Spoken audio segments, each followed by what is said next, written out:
semuanya bersalaman dengan Nabi Yusha bin Nun, dan ternyata ada 2 atau 3 orang ketika salaman dia mau berdusta tapi tangannya lengket.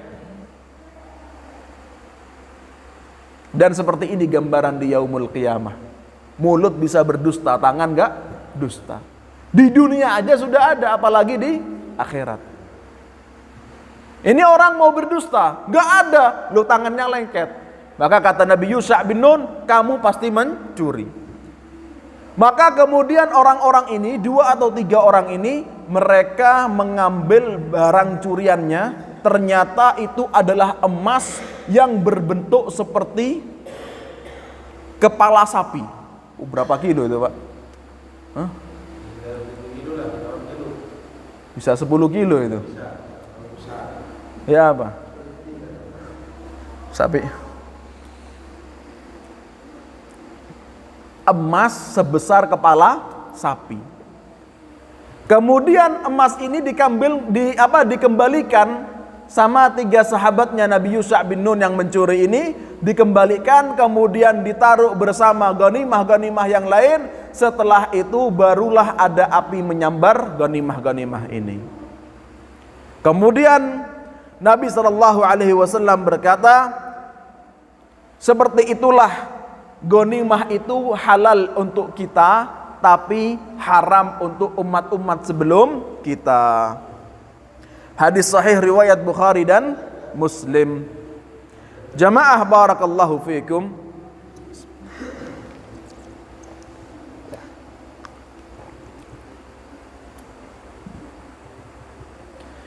Dari hadis ini lihat, kata Nabi Yusha bin Nun, tidak boleh ada yang ikut perang orang yang baru nikah dan belum berhubungan dan dia ingin berhubungan.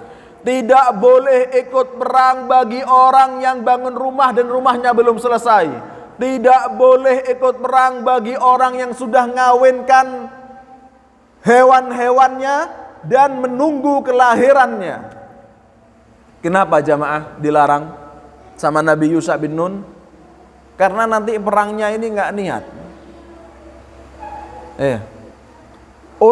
Dia punya pikiran duniawi. Sedangkan jihad ini fisabilillah. Jihad ini berat. Jihad ini harus ikhlas. Jihad ini harus fokus biar menang. Kalau nggak fokus nggak menang.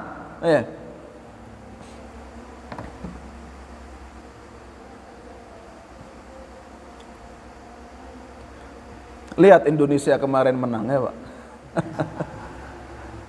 Itu sepertinya karena bisa fokus. Kalau dari dulu Indonesia itu kalau main mau ngoper ke teman malah ngoper musuh. Baru-barusan ini bisa ngoper ke teman kayaknya. Iya enggak? Kalau dulu sering salah ngoper itu. Karena enggak fokus, bisa main tapi enggak fokus otaknya. Ini baru bisa fokus makanya menang kemarin. Jamaah sekalian barakallahu fikum. Karena orang kalau enggak fokus maka enggak betul kerjanya. Ketika ngiris bawang misalnya, ngiris mangga enggak fokus, akhirnya bukan mangga yang diiris, bukan kulit mangga yang diiris, kulitnya sendiri diiris. Kan gitu. Oleh karenanya kata Nabi Yusha bin Nun, enggak boleh ikut perang kecuali orang yang memang bisa fokus perang. Karena ini perang untuk menang. Jangan sampai enggak fokus akhirnya mudarat kepada orang yang lain. Oleh karenanya sebagaimana dalam syariat Allah Subhanahu wa taala kita sering baca fa idza faraqta fansab. Kalau sudah selesai urusannya baru kemudian diisi dengan hal yang lain. Jangan dicampur-campur urusan semuanya. Kemudian sebagaimana ketika salat kata Nabi sallallahu alaihi wasallam, la salata bihadrati ta'am wala huwa yudafi'ul akhbathan. Gak boleh salat orang yang sedang dihidangkan makanan, dia lapar dan pingin makan. Gak boleh salat kata Nabi, makan dulu. Sudah qomat makan dulu. Kata Nabi gak boleh salat orang yang sedang nahan buang angin, buang air. Gimana kalau misalnya salat sambil nahan buang angin? Gak khusyuk, sakit, jarinya gerak-gerak nahan. Jadi kaki tau. Ya, kalau orang jari kakinya gerak-gerak itu lagi sholat, biasanya nahan kentut atau nahan buang air. Sama Nabi nggak boleh. Selesaikan dulu buang hajatnya, kemudian sholat yang khusyuk. Jamaah barakallahu fikum.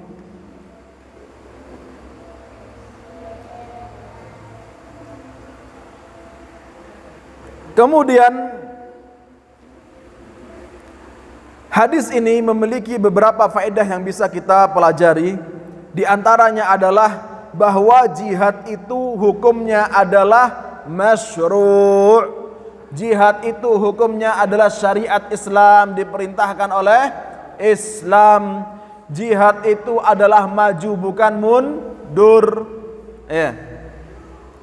Jamaah barakallahu fikum. Dan bahwa jihad adalah syariat, bukan cuman syariatnya Nabi Muhammad, melainkan syariat seluruh nabi, seluruh utusan Allah sebelum Nabi Muhammad sallallahu alaihi wasallam. Sebagaimana Allah Subhanahu wa taala berfirman, wa ka'ayyin min nabiyyin qatala ma'ahu ribbiyuna katsirun fama wahanu lima asabahum fi sabilillah wa ma du'fu wa mastakanu. Ayat ini menyebutkan bahwa nabi-nabi sebelum Nabi Muhammad SAW mereka juga berjihad. Kemudian hadis ini menunjukkan kebesaran keagungan Allah Subhanahu wa taala. Subhanallah. Kok bisa matahari itu yang berjalan di porosnya kok bisa berhenti, jamaah? Kok bisa berhenti? Ada orang-orang yang berkata ini sudah bukan ciptaannya, tapi sudah ilmunya itu ya memang matahari berjalan di porosnya. Matahari itu nggak mungkin berhenti.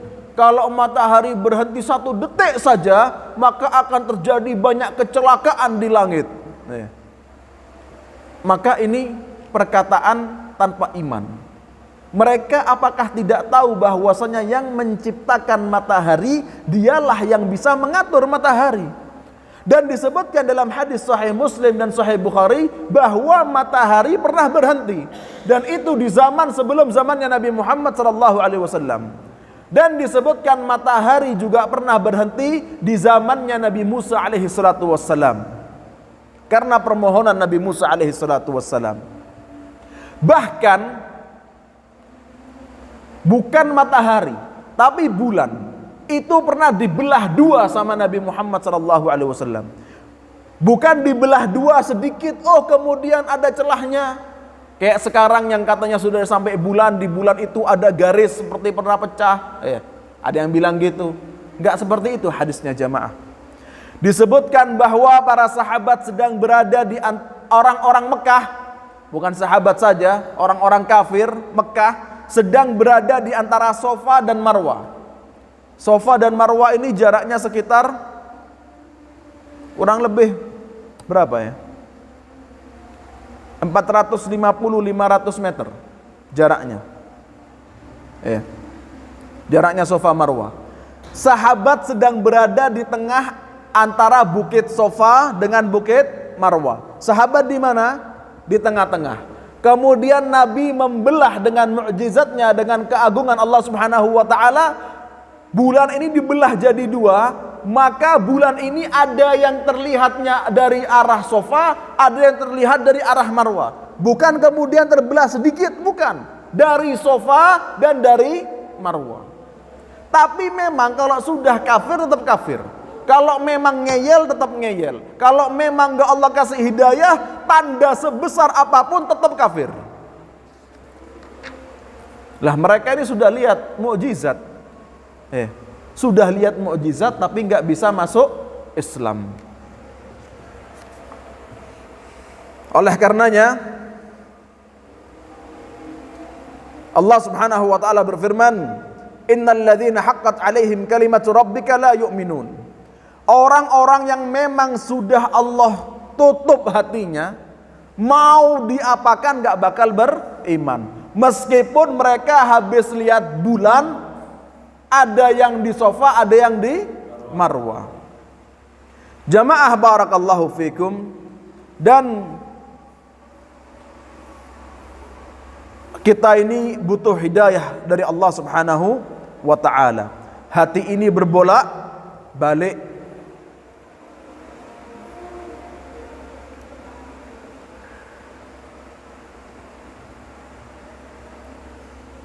Meskipun mereka sudah melihat tanda kebesaran Allah Subhanahu wa ta'ala, tanda keagungan Allah, tanda kebenaran Islam, tanda mukjizat Nabi Muhammad sallallahu alaihi wasallam, tapi hati ini kalau nggak dapat hidayah malah ngomong apa? Oh, ini sihir. Dan seperti itu mereka dulu, orang-orang kafir Mekah yang nggak beriman, oh ini sihir. Ya. Mereka berkata sihrun mustamir wa kadzdzabu wattaba'u ahwa'ahum wa kullu amrin mustaqir. Surat Al-Qamar ayat 2 sampai 3. Mereka berkata ini sihir. Jamaah barakallahu fikum. Dari hadis ini kita juga bisa mempelajari bahwa para nabi-nabi Allah Subhanahu wa ta'ala, mereka itu enggak tahu gaib. Yang maha tahu gaib cuman Allah. Nabi enggak tahu gaib, apalagi bukan nabi. Kalau ngaku-ngaku tahu gaib nggak mungkin benar. Nabi aja nggak tahu gaib. Buktinya Nabi Yusha bin Nun mencari. Nabi Yusha bin Nun nyari siapa yang nyolong ghanimah, siapa yang mencuri ghanimah. Nabi Yusha bin Nun nggak langsung tahu. Oh, kamu yang mencuri, punya ilmu gaib. Enggak. Sampai disuruh salaman semua satu kabilah, dicari malingnya ini. Bukan kayak dukun. Siapa mbah dukun yang maling? Oh itu. Hah? Gak jauh, suka bikin orang berantem. Nabi aja nggak tahu yang gaib, kecuali yang dikasih tahu oleh Allah Subhanahu wa ta'ala.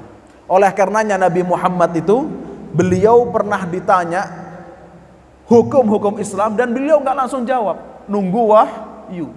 Kalau langsung jawab, kalau wahyu ini langsung turun, semua wahyu langsung turun, maka orang-orang bisa berkata, buatannya Nabi Muhammad ini.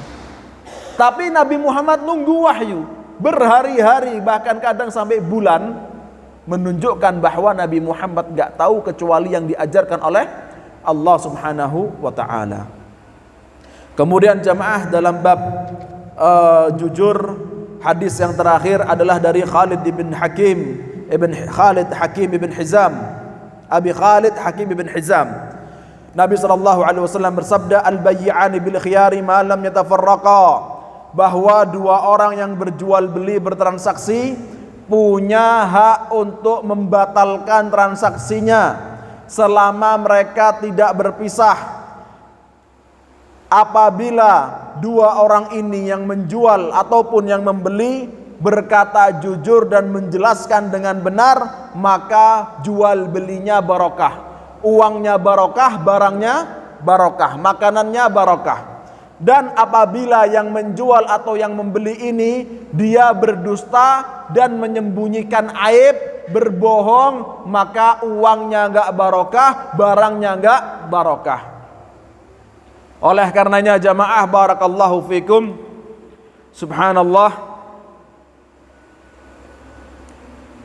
kita ini harus belajar jujur dan kita harus tetap konsisten untuk jujur. Kalau kita jujur, kalau kita benar, insya Allah harta kita berkah. Ini dilihat, kata Nabi SAW, dua orang jual beli, kalau orang ini masih pada tempat duduknya, masih pada satu tempat yang sama, maka dua orang ini punya hak untuk batalkan perjanjian jual belinya. Ini syariat Islam, ya. Jadi orang itu punya hak untuk beli, orang itu punya hak untuk enggak beli, orang itu punya hak sudah beli enggak jadi. Ya. Orang itu punya hak untuk menjual, orang itu punya hak untuk enggak jadi jual, orang itu punya hak untuk jadi jual, sudah dibeli enggak jadi. ada 4 keadaan. Yang pertama, antara pembeli dan penjual sama-sama bersepakat ini ada khiyar. Sama-sama bersepakat ini ada khiyar. Maksudnya gimana? Barang boleh dikembalikan. Sama-sama sepakat. Iya. Penjual boleh. Iya. Ada perjanjian. Karena ini haknya penjual dan haknya pembeli. Contoh saya sama Pak Syakur. Saya mau beli tanahnya Pak Syakur. Pak Syakur ngasih syarat ke saya. Ini boleh lanjut, boleh enggak Ustadz ya? Saya bilang iya. Saya juga kalau beli bisa jadi lanjut, bisa jadi enggak. Sepakat. Terus saya beli. Saya masih ngopi di rumahnya Pak Syakur. Dapat telepon, uangnya enggak ada, masih kurang misalnya. Duh, enggak jadi Pak Syakur. Maka saya membatalkan, boleh. Ya. Kemudian ada keadaan Pak Syakur bilang, saya kalau sudah jual, Ustadz gak boleh batalkan. Kalau sudah akad gak boleh batalkan. Atau istilahnya kalau di toko-toko yang sudah dibeli tidak bisa dikembalikan. Ya. Nah, saya sepakat dengan perjanjiannya Pak Syakur. Maka saya kalau mau mengembalikan, loh sudah saya terima uangnya, saya tidak mau mengembalikan. Nah ini Pak Syakur betul. Kenapa? Sudah ada akad di awal. Kalau sudah dibeli gak bisa dikembalikan. Atau saya yang punya akad. Saya bilang ke Pak Syakur kalau tanahnya sudah saya beli, maka Pak Syakur gak boleh batalkan. Ya. Maka saya beli, kemudian Pak Syakur mau, gak jadi, gak bisa. Tapi ini semua adalah akad yang sudah diridhoi bersama sebelumnya. Jadi boleh gak di toko itu ada tulisan, sudah dibeli maka tidak boleh dikembalikan. Barang yang sudah dibeli tidak boleh dikembalikan. Hah? Tidak boleh dikembalikan. Nah iya. Maka ini semua boleh atau tidak boleh itu tergantung akadnya. Silahkan, yang penting sama-sama ridho. Ya. Apa Pak? Iya. Ya bayar di kasir misalnya. Ya. Nggak jadi. Ada tulisannya di kasir, ada tulisannya jelas, barang yang sudah dibeli tidak bisa dikembalikan. Kemudian kita mau kembalikan, oh nggak boleh ini, kata Nabi, al-bayyi'ani bil khiyar. Orang itu penjual dan pembeli sama-sama punya hak lanjut atau batal. Enggak. Kalau sudah ada perjanjian, kita sudah lihat, kita sudah bayar, jangan ngeyel. Berarti kita secara tidak langsung sudah menyetujui persyaratan di toko itu. Ya. Jamaah barakallahu fikum. Kata Nabi SAW, barang siapa yang jujur dan menjelaskan barangnya, maka akan mendapatkan berkah. Apa bedanya as-sidqu sama al-bayan? Apa bedanya maksudnya Nabi jujur dan menjelaskan? Jujur itu maksudnya adalah menjelaskan baiknya. Tapi kalau al-bayan itu menjelaskan buruknya. Maka seorang penjual harus jujur. Subhanallah. Ya jamaah, terutama bapak-bapak ya. Kalau adik-adik zaman saya mondok dulu, insya Allah saya punya teman semuanya orang jujur semuanya. Tapi ketika saya lulus mondok kemudian kerja, banyak pedagang pendusta ini. Kalau santri pendusta saya hampir nggak nemu. Tapi kalau pedagang pendusta, di mana-mana. Betul nggak Pak? Saya ini kerja umroh, haji, melayani tamu-tamu Allah, orang-orang ibadah. Antum tahu Pak, orang-orang yang saya layani, kalau sudah ada orang sudah umur 60 tahun ya, ataupun masih umur 20 tahun, gak pernah umroh, gak pernah haji, memang hatinya dekat sama Allah. Ketika haji nangis, seneng. Ketika lihat Ka'bah nangis, doanya khusyuk, jalan itu capek, doa terus khusyuk. Itu yang melayani kadang-kadang, ya Allah, Kayak Dajjal tapi manusia.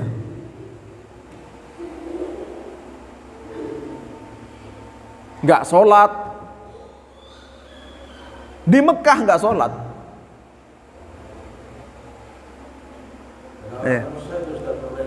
Padahal kerjaannya apa? Melayani orang ibadah. Yang dilayani ini khusyuk, yang melayani. Masih ada lagi tahu kasus-kasus yang di travel apa? Saya ini tahu dunia travel, tapi selama 2 tahun 3 tahun ini saya baru buka travel. Ini bukan dagang, Pak ya. Saya nggak niat untuk dagang di sini. Tapi ini dunia kerja yang saya tahu. Subhanallah. Jadi sampai dikatakan dunia travel umroh haji ini adalah ngurusi orang, ngajak ke surga, dirinya sendiri masuk neraka. Itu kerjaan travel umroh haji. Oh, nanti di Mekah hotelnya ini, di Madinah ini, pesawatnya ini. Nggak taunya nyampe sana hotelnya yang lebih jelek, pesawatnya yang lebih jelek, makanannya yang lebih jelek, nggak ada yang ngurus, ditinggalkan, kelaparan, bahkan nggak dapat hotel. Waduh, ini ngejak orang ke surga, dirinya sendiri ke neraka. Makanya saya tahu dunia travel, tapi saya baru berani buka itu setelah 3 tahun. Karena memang banyak orang-orang yang meskipun kayak apa, maksud saya meskipun yang kelihatannya alim-alim Pak, soleh-soleh semuanya ini. Bahasa Arabnya lancar-lancar, tapi ya Allah, wujudnya manusia, perbuatannya maksiat.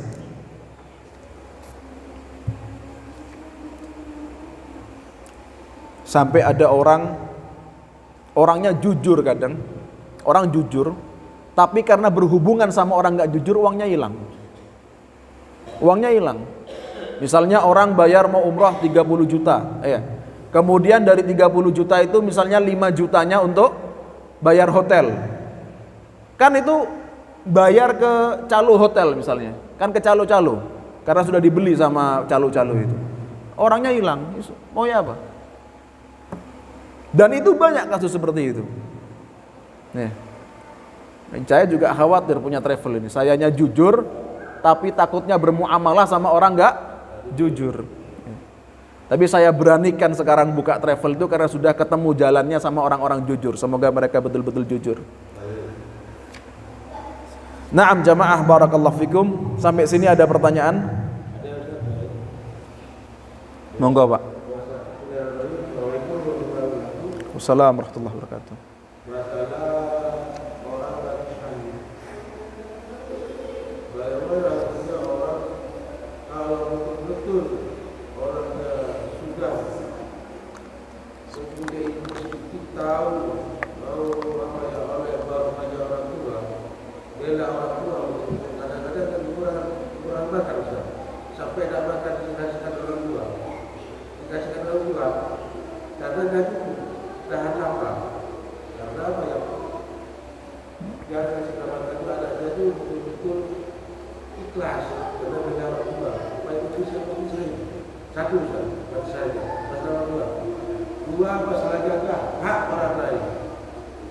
Bentar, yang pertama gimana? Jadi ngasih makan orang tua sampai dirinya sendiri nggak makan. Sampai dirinya sampai kelaparan, betul-betul adalah orang tua. Karena nggak cukup sama-sama makan. Nah. Satu saja. Iya. Dua, masalah hak orang lain.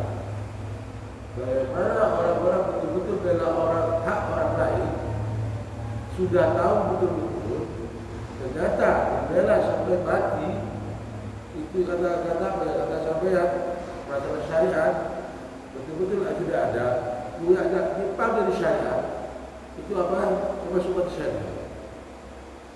Menjaga hak Orang lain, bela orang lain, tapi tak tolong sampai bela orang lain. Betul-betul hak harus hanya orang lain betul. Nah, iya.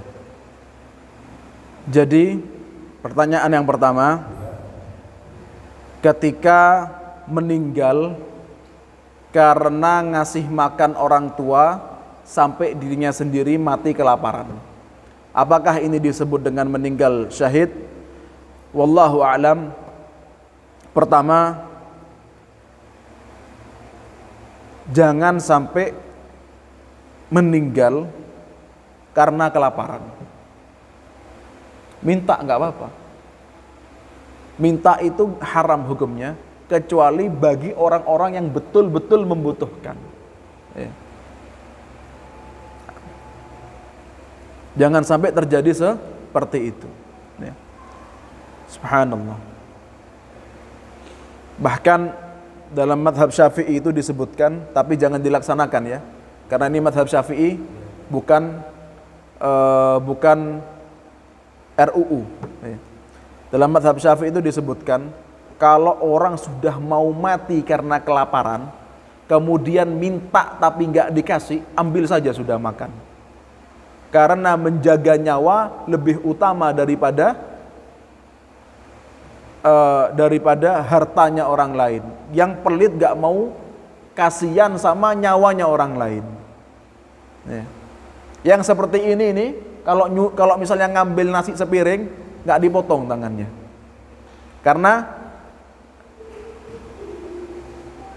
Karena menjaga nyawa itu lebih utama daripada nyolong nasi sepiring. Sepiring Pak ya, bukan sekintal, lain ya. No. Jadi kemudian apabila keadaannya sampai meninggal karena gak punya apa-apa dan lebih mengutamakan orang tua daripada dirinya, maka semoga ini meninggal dalam keadaan birrul walidain, dalam keadaan berbuat baik, berbakti kepada orang tua. Tapi wallahu a'lam, saya nggak tahu apakah ini disebut syahid atau bukan syahid. Yang jelas ini adalah husnul khatimah, akhir yang baik. Kemudian disebutkan di hadis yang kita baca adalah, kalau orang meninggal karena menjaga hartanya, maka dia meninggal dalam keadaan syahid. Tapi bagaimana hukumnya kalau orang meninggal karena menjaga hartanya orang lain? Wallahu a'lam. Saya nggak berani jawab, belum tahu. Wallahu a'lam. Gitu kan pertanyaannya? Iya.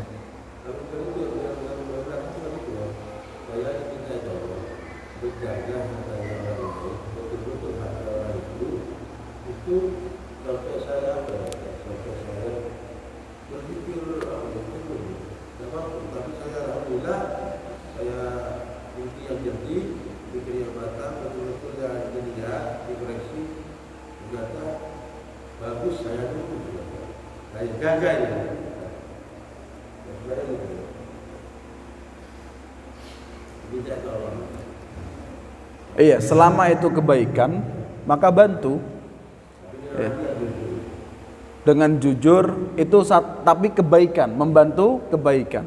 Kalau membantu keburukan, membantu kemaksiatan, maka nggak boleh ya. Kalau kemudian membantu hal yang nggak jelas, ini betul-betul baik atau enggak ya, nggak tahu ini yang benar yang mana ya, kita mengarahkannya, bukan cara membantunya bukan saya dukung yang A, saya melawan yang B, bukan seperti itu caranya. Tapi caranya adalah sampaikan kepada siapa yang menetapkan ini siapa yang betul ya. Kalau kita nggak tahu mana yang betul antara A sama yang B, jangan kita ngotot aku dukung yang A, enggak ya, dukung yang benar. Kalau nggak tahu mana yang benar, maka sampaikan kepada untuk diketahui bagaimana yang benar ya. Misalnya kalau di Indonesia ini kita sampai apa? Ada musyawarah ya, ada mediasi Pak Kampung, ada mediasi Bu Tinggi, Pak Tinggi, ada mediasi Pak Camat, ada mediasi Polsek, Polres. Kalau mediasi gak bisa, pengadilan, kan gitu. Wallahu a'lam bissawab. Mungkin ini yang bisa disampaikan, kurang lebihnya mohon maaf. Marilah kita berdoa kepada Allah Subhanahu wa taala, semoga kita menjadi hamba-hamba yang jujur dan meninggal dalam keadaan husnul khatimah. Allahumma ya Rahman ya Rahim ya Dzal Jalali wal Ikram, Allahumma inna nas'aluka sidqa wal amanah, Allahumma inna nas'aluka sidqa wal amanah, Allahumma inna nas'aluka sidqa wal amanah ya arhamar rahimin ya dzal jalali wal ikram.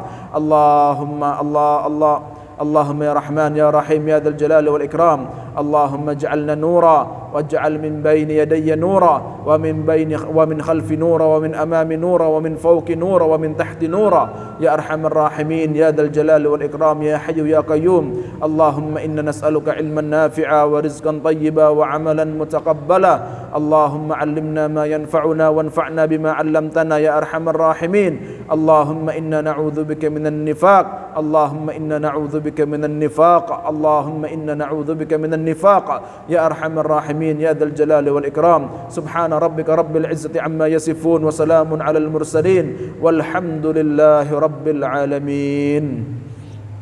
Kita tutup dengan doa kafaratul majlis. Subhanakallahumma bihamdik asyhadu an la ilaha illa anta astaghfiruka wa atubu ilaik. Wassalamu alaikum warahmatullahi wabarakatuh.